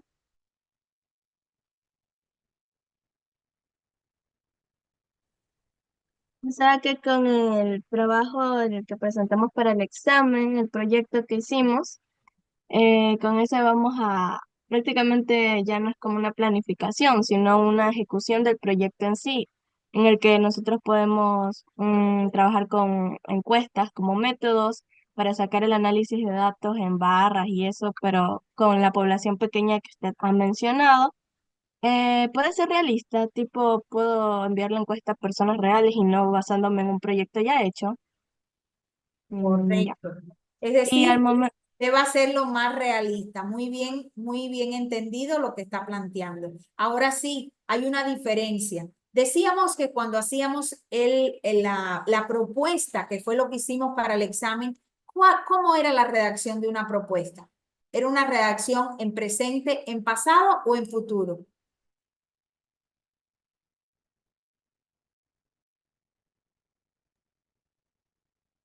En futuro, en porque era algo futuro, para hacer o sea, para algo que íbamos a hacer. Correcto, Brian. La redacción era en futuro. Ahora vamos a hacer una ejecución. ¿Cómo sería la redacción? Ya como Mm, presente. De presente, ¿a qué? A Ah, pasado. ah. Porque lo que ya haga, lo tengo que redactar en pasado. Como por ejemplo, cuando digo se realizó, se ejecutó, se trabajó, ¿verdad? Ya eso va de presente a pasado. ¿Ha quedado claro esa parte? y al momento de redactar el documento, debemos de ubicar, como usted dijo, ¿no? Por ejemplo, el problema, la metodología y eso. Y usted mencionaba que nosotros ubicamos el contenido que nosotros ya tenemos planteado, pero que también ubicamos un porqué de eso. ¿Eso también va incluido ahí directamente o ya nomás lo mencionamos en la explicación de la presentación de nuestro proyecto? No, en el documento tiene que venir. Por ejemplo, si yo pongo que mi enfoque metodológico es cuantitativo, tengo que explicar por qué. Allí mismo, es un pequeño parrafito. Explico por qué es cuantitativo. Si escojo que es un diseño experimental, entonces yo tengo que decir por qué es experimental. Pero breve, algo breve.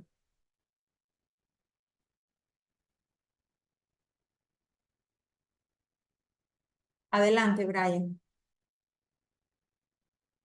Ya, yo tenía una consulta. ¿Tiene que ser el trabajo de hoy? ¿Tiene que ser con la propuesta que pusimos para el examen o puede, por ejemplo, puede hacer No es otro? una camisa de fuerza. Si usted elige otro tema porque se percató que, no sé, a mí se me ocurre, en mi equipo se dio cuenta que la profesora nos cogió muchísimos errores en el examen y que de repente nosotros no lo hicimos de manera correcta. Bueno, yo quiero porque he visto que hay otra problemática bastante interesante y yo planteo otro tema, no hay ningún problema. Usted trabaja sobre otro trabajo. Pero yo les decía, ya te tiene algo adelantado. El que tiene una propuesta ya tiene algo, ya dedicó tiempo en buscar, en revisar. ¿Qué pudiera hacer? Vamos a mejorarla. Ya ahorita sabemos un poquito más, vamos a mejorarla. Y sobre esa mejora podemos trabajar, pero no es camisa de fuerza. Ahí listo. También podemos escoger de trabajos anteriores, ¿no? Por ejemplo, creo que hubo uno que decía mi primera propuesta. Esa también Correcto. podemos agarrar, ¿no? Para poder También. trabajarla un poquito más a detalle. Porque yo en ese trabajo sí mandé a hacer una encuesta. Por ejemplo, yo tengo familiares que trabajan en centros hospitalarios y yo mandé a hacer una encuesta para que enfermeros, médicos de ese centro hospitalario me ayudaran para poder realizar una encuesta. Incluso sí puse también con gráficas y todo, pero no sé si podría usar ese mismo trabajo. Pudiera ser, pero ahora, con lo que has aprendido, pregúntate si puedes utilizar una encuesta hecha así por ti. Ya te estás dando cuenta que no puede ser. ¿Por qué no puede ser? Porque yo para eso tengo que tener algo probado, algo que ya haya sido publicado científicamente. Entonces, ¿qué yo sí puedo? Yo puedo crear una ficha de recolección de datos para poder recoger, por ejemplo, la edad, el sexo, la escolaridad.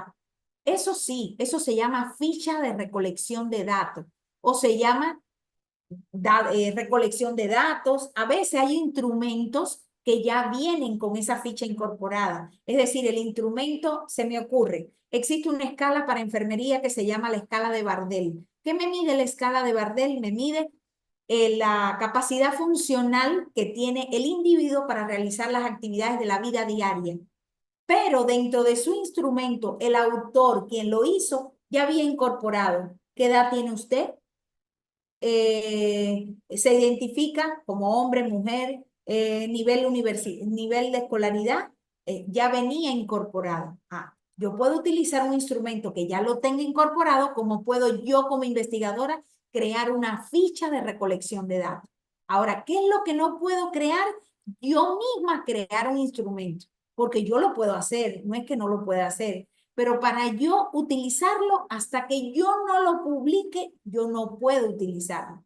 ¿Por qué? Porque ese instrumento todavía no ha pasado por un comité de expertos que me validen que lo que yo hice está de manera correcta. Caso contrario, hay un sesgo en la investigación, porque yo estoy haciendo un instrumento que solamente el único que me dice si está bien o está mal soy yo. ¿Será que yo me la sé toda para decir si está bien o está mal? Yo no. Necesito expertos que me den su punto de vista, que me digan si eso está bien o eso está mal. Entonces, para este trabajito, como es algo pequeño, algo chiquito, yo lo exhorto, Brian, usted quiere hacer un instrumento, hágalo, pero llévelo a una evaluación de comité de expertos. ¿Quién puede ser mis expertos? Un titular, es decir, una persona que tenga un nivel estudio superior a los que yo estoy estudiando. Puede ser un médico, una enfermera, que ya tenga estudios superiores y que me valide que lo que yo estoy haciendo está de manera correcta. Entonces, tiene usted una tarea adicional. ¿Cuál es la tarea adicional? Métase en el internet y ponga cuáles son los parámetros que miden los comités de expertos. Se va a crear una ficha chiquitica, y al experto que le diga, revíseme este instrumento, le va a dar la ficha. Y el profesor, ¿qué es lo que va a hacer? Le va a marcar, cumple, no cumple, cumple, no cumple, porque hay parámetros para medir como comité de expertos. Entonces, cuando usted reúna 3 personas de comité de expertos, su instrumento podrá ser validado. Entonces, cuando usted vaya a ir a la asignatura, usted va a tener una asignatura que se llama redacción de artículos, o otra que se llama metodología de la investigación. Agarre, mejórelo y publique ese instrumento que ha hecho. ¿Para qué? Para que ese instrumento le sirva a usted o a muchos de sus compañeros para hacer sus investigaciones. Entonces, fíjese qué interesante. Desde ya vamos aprendiendo a hacer investigación. ¿Me entendió, Brian, o no se comprendió? Sí, sí, lo entendimos. Muy bien. Entonces, si no hay ninguna otra duda, pues ya sabemos lo que tenemos que hacer. Vuelvo y repito, tenemos 15 días para dedicarnos a esto y nos vemos en la siguiente semana. Hoy día estamos a 9, no nos vamos a ver el 16 y nos vamos a ver el día 23, ¿verdad? Entonces el día 23 comenzamos con esa pequeña presentación que cada uno va a hacer. No les voy a poner objeción de que lo quiero en un PPT, que lo quiero de esta manera. Si usted lo quiere hacer en Canva, en una infografía, porque de esa manera tipo póster lo ve interesante, está usted en toda su libertad. Lo quiere hacer en PPT, lo quiere hacer en un papelógrafo, lo quiere hacer en lo que quiera, es libre de poderlo presentar como mejor usted considere. Donde usted y su equipo tiene que participar y tener un dominio de lo que van a presentar. ¿Estamos de acuerdo? Muy bien, jóvenes. Entonces, les deseo una linda tarde. Igual voy a subir la presentación para que en el Moodle, la última lámina, usted la tenga y sepa cómo va a guiar su trabajo y cómo va a ser. No hay otras instrucciones porque, vuelvo y repito, lo he dejado abierto. No les he puesto esquemas para que usted diga, no, basado en este esquema es que No, no, no, es abierto. Porque la investigación, si bien lo dije en mi discurso, no es rígida, es abierta. Usted tiene la libertad de crear, de ser novedoso, de ser atractivo, de ser un poco abierto y dinámico a lo que usted quiera hacer en su investigación. Si no hay más preguntas, pues damos por cerrada la sesión de clase, deseándoles a todos un lindo fin de semana y que disfruten con su familia en la celebración del Día de la Madre. Si hay alguna mamá por aquí en el grupo, también desearles de antemano un feliz Día de la Madre, que disfruten, que tengan una experiencia bonita, y el que no la tenga, de igual manera, que le mande sus buenos deseos al cielo y que comparta o disfrute de esa bendición. Aquí tenemos una joven, María José Patiño. Feliz Día de la Madre, que disfrute junto a su hijita y junto a su familia un excelente día. Entonces, muchísimas gracias a todos y nos vemos el día 23. Un saludo a la distancia.